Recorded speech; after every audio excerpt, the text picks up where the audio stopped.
And so our panel that we're going to start with today is talking about zero trust. Zero trust is not a concept very popular in the physical security world yet. So I Googled it. And it says, zero trust is a security framework that operates on the principle of never trust and always verify. And I was like, that sounds great. I have no idea what it means. So I think zero trust originated in the cyber world. So I'm going to ask our cyber panelists initially, can you explain to me like I'm 5, Katie? What is zero trust? Yes, and I think it's helpful to use an analogy. So we used to talk about security using the castle and moat analogy, where our critical assets would be contained within our castle or our offices, and our security controls would be around the perimeter. So as an attacker, I'm approaching the castle and I'm faced with the watchtowers and the guards, which are the equivalent of our security monitoring systems and our IT administrators. Then I've got the drawbridge, which is like our login portals or our VPN gateway. And then I've got the moat, which is like our firewalls or our intrusion detection systems, before I finally enter the castle. And then I can actually move around quite freely and access sensitive data and systems. Zero trust replaces the castle with a secure village, where every house has its own lock, every visitor needs to validate their identity before entering, and all movement is continuously monitored. Does that make sense? That's amazing. I'm going to pop over to our other cyber person. James, can you expand on that? So everyone probably knows the phrase trust but verify.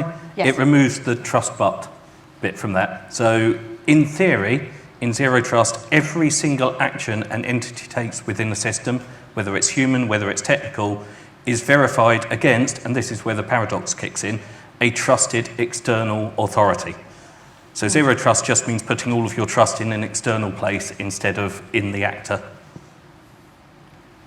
Brilliant. All right. So that sounds lovely. And in my mind, I now have a castle protecting my computer. What does this mean for us physical security people? So David, I'm going to ask you first. Yeah, so HID powers the trusted identities of people, places, and things as well. So it's multifaceted beyond the perimeter as well. So we think beyond the perimeter, but also multinationally as well. So a key thing for us is to understand our customers, and we've spent a lot of time trying to get under the skin of each customer to understand what are the real risks, what are the likelihoods of risks, but also the impact of those risks as well. Because as we know, every company is very different, but you also don't want to paralyze businesses as well. So very important to have that zero trust sort of element of always expecting the worst scenario. But at the same time, you also need the business to run and function. So you need to stay close on a multi-platform sort of element as well, because having zero trust on every element of how you operate within a business can also be a very tricky element. Oliver, take us home.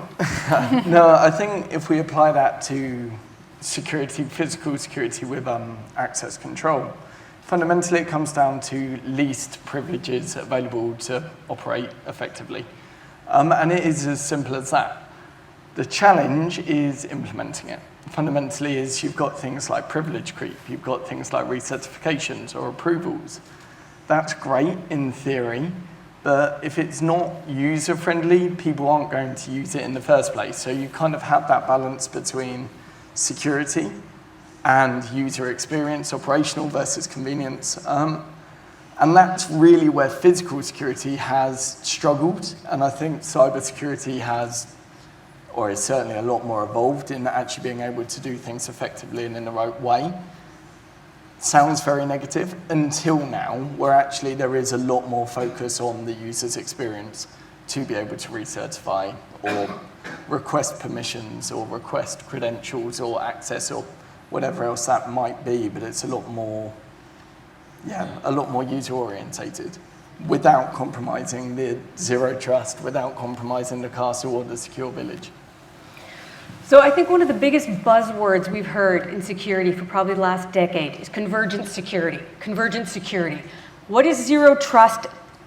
How is it different from convergent security? Because it sounds to me like convergent security is getting physical security and cyber security and getting them to work together and having people to have a good understanding.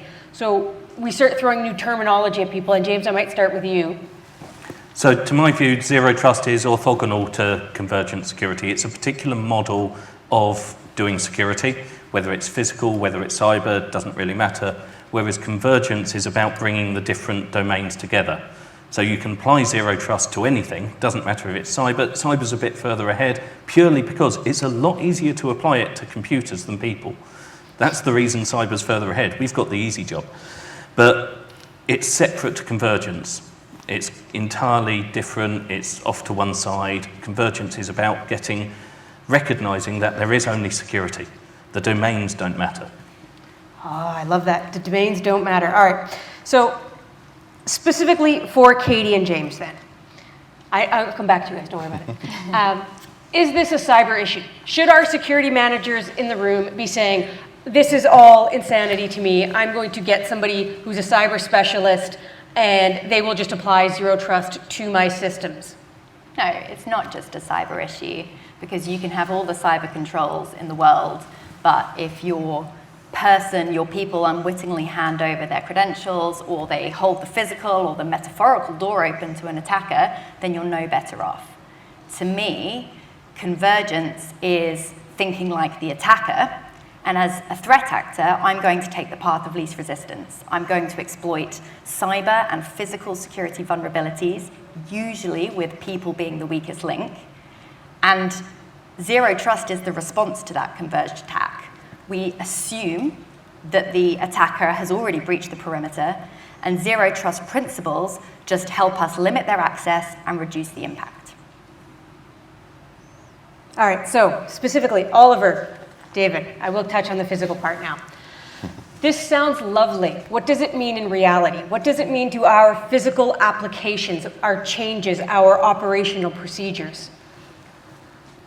I think there's a real lack of a common language. If we talk about getting rid of domains, a threat is identified and used in a certain way in the cyber environment, and the same threat will be described in a completely different way in the physical environment. And so if you're not having that common language, that shared knowledge, there is a massive gap that then can be exploited. And if you were an adversary, then obviously you don't care if it's a cyber problem or a physical problem in any way.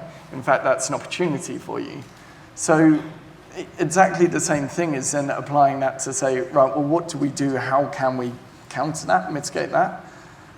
That's technology and then operational requirements fundamentally combined. The technology side of things is providing that common language, a bit like what we saw in the last presentation with that one panel of glass. So you're not looking at multiple different areas, but also using the same terminology, standard operating procedures across the board to mitigate whatever scenario you're in.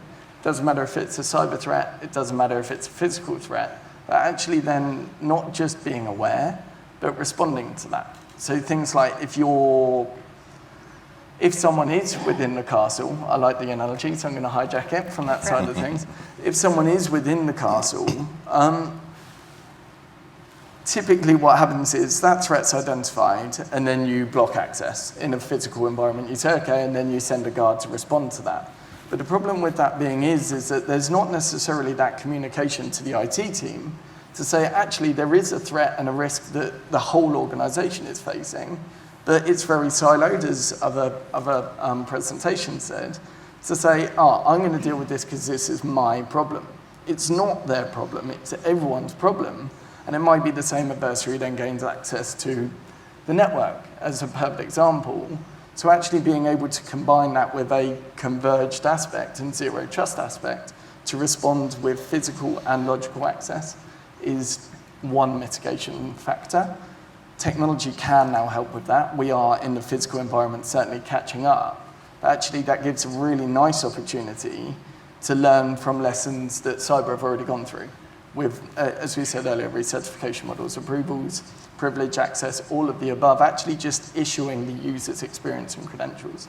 So that's a lot of talking, and I'm aware from that side of things, but hopefully is a kind of a bit of an understanding from that side of things.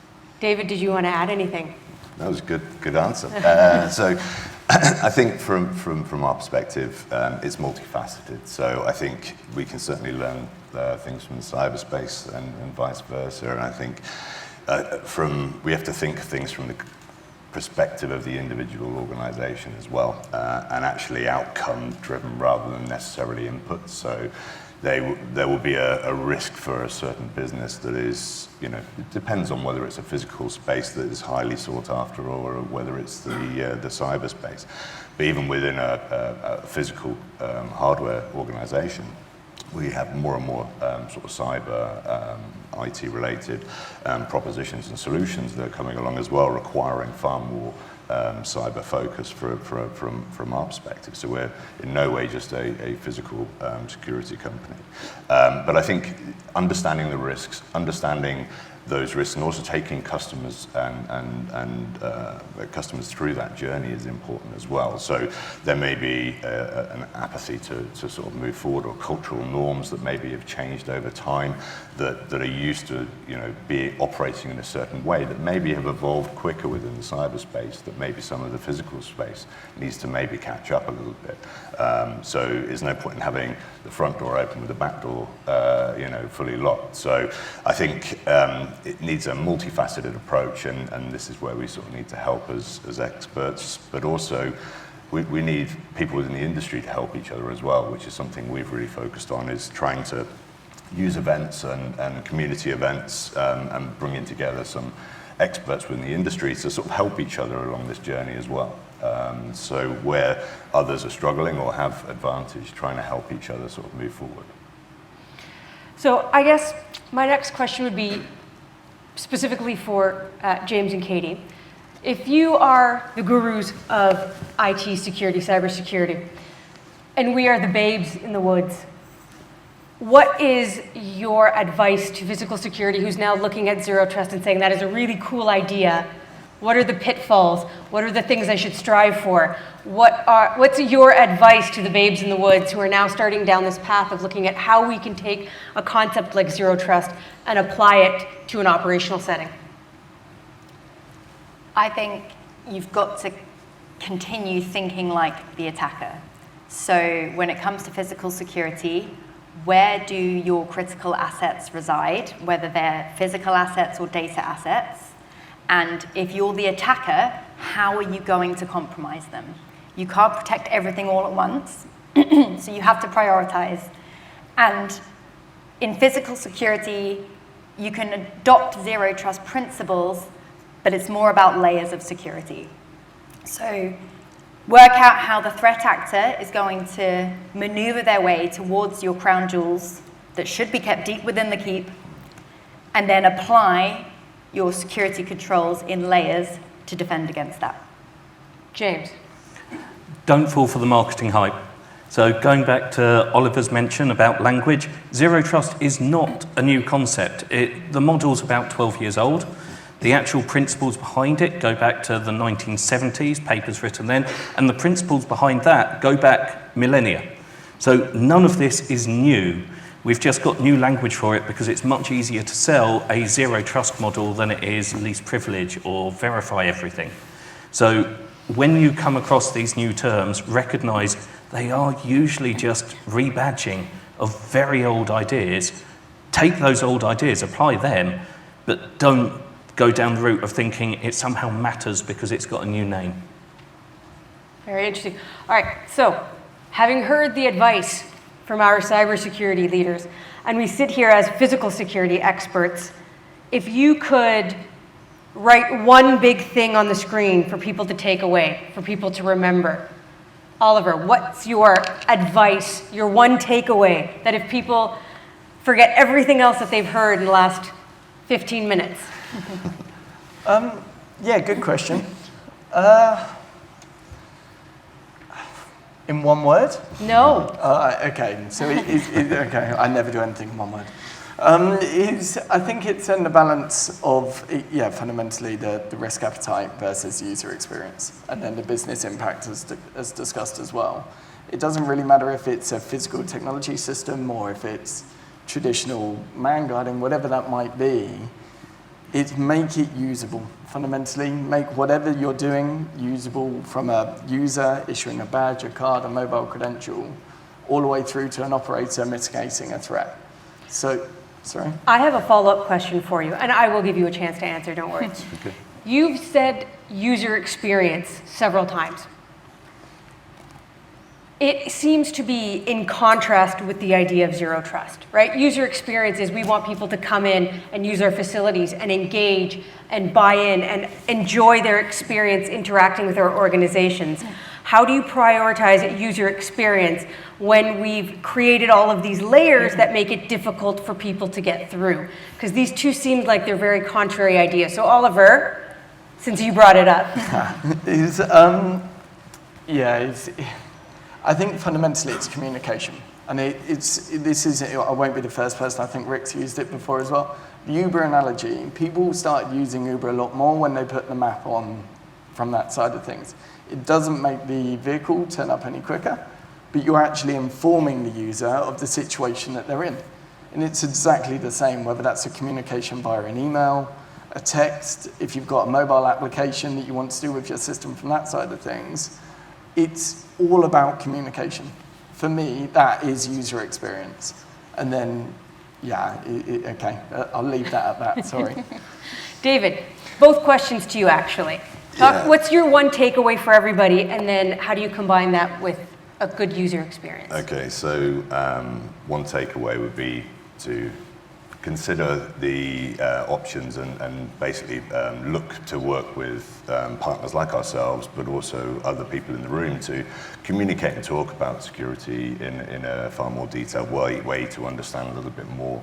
On the user experience, I think it's a really important point, because actually companies aren't single individuals. We've got to help the security professionals within our business, or the IT professionals within our business, to articulate the benefits as well as the security, to make sure that we're securing and locking down the risks within our business. So a good example of that is mobile technology, for example. So as we move to more of a mobile solution that is multi-factor, two-factor authentication, it does improve some of the security aspects and secures beyond the perimeter as well once someone's in an organization. But actually there are lots of user benefits that can be added on there in terms of individual user, in terms of simplicity and ease of use, but also in terms of the rest of the business, in terms of environmental protection and other benefits and non-plastic use and all the rest of it. So actually risk can be mitigated, but actually there's a whole heap of other benefits to some of the new technology as well. And so I think for our last question, I'm going to go back to my cyber experts and say, you guys have been annoying us for years for changing passwords and putting in firewalls and doing all of these things that annoy people. How do you recommend that we look at the integration of security and user experience?